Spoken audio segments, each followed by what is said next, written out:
Go ahead. Thank you, Chair Eldridge, Chair Modero, and members of the committee. Thank you for hearing S 1937 and H 3056. This is, of course, an act enabling a local option for real estate transfer fee to fund affordable housing.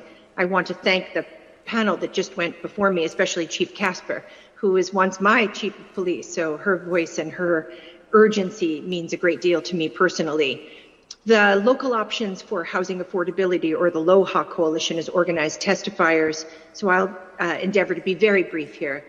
Chairs and committee, this bill would simply create a local option luxury real estate transfer fee. Some municipalities would go for it, like Nantucket testifiers just talked about, others wouldn't. And for municipalities that don't want to take the local option, there's no penalty, nothing changes.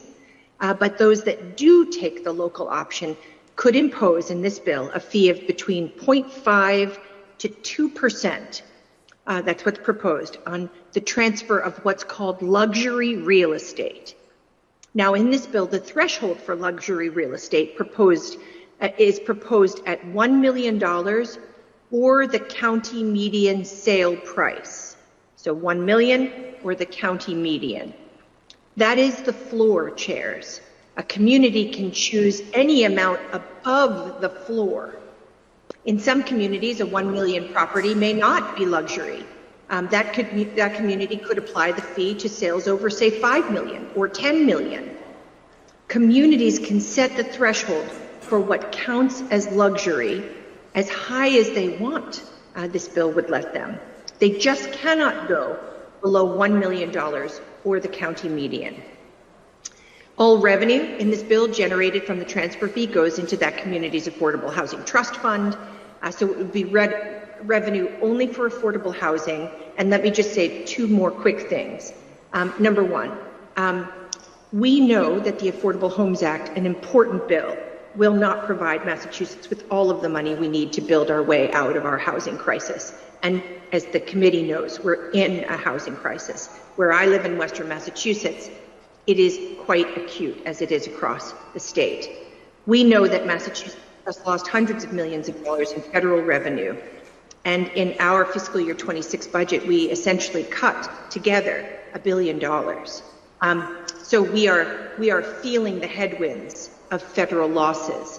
By denying municipalities the option to generate any revenue from the transfer of luxury real estate, we are leaving hundreds of millions of dollars for affordable housing on the table that these communities need. And number two, in September of last year, I celebrated a groundbreaking in Northampton for 60 units of family housing. It was really wonderful. The Valley CDC did a tremendous job on a project. In fact, the Valley CDC leveraged 19 different sources of funding to complete the project. EPA money, EOHLC money, the City of Northampton contributed, DOER contributed, and yet we still needed that stack to be bigger so that project could have moved along in a more hastened way. Our communities need big stacks of funding to do complex, affordable projects. This is one option to increase their stack. It's a tool in a toolbox for building the housing we need. Last session, Governor Healy, as you know, included this policy in the Affordable Homes Act. It didn't make it to the finish line. This Revenue Committee advanced the bill favorably last session, for which I'm very grateful, and I ask for a favorable report again. Thank you, chairs. And of course, I'm happy to take your questions.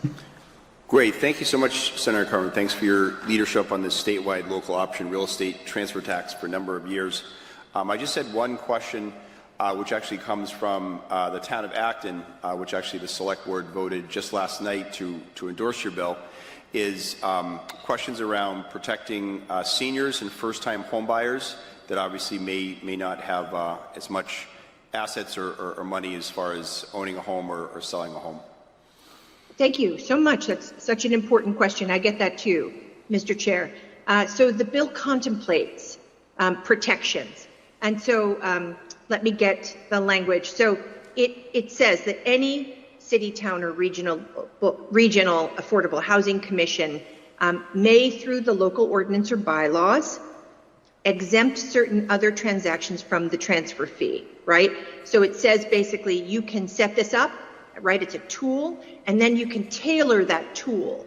So it in the bill contemplates exempting, for example, it doesn't say you have to, but you should, or you can, not should, you can exempt first-time homebuyers. You can exempt persons eligible for the senior circuit breaker tax credit. So you can you can tailor the bill to fit what your community believes are the constituencies that could be most affected by this. Great, thank you very much. Are there questions from committee members? Okay, thank you again for your testimony. Appreciate it. I appreciate the time. Thank you, chairs.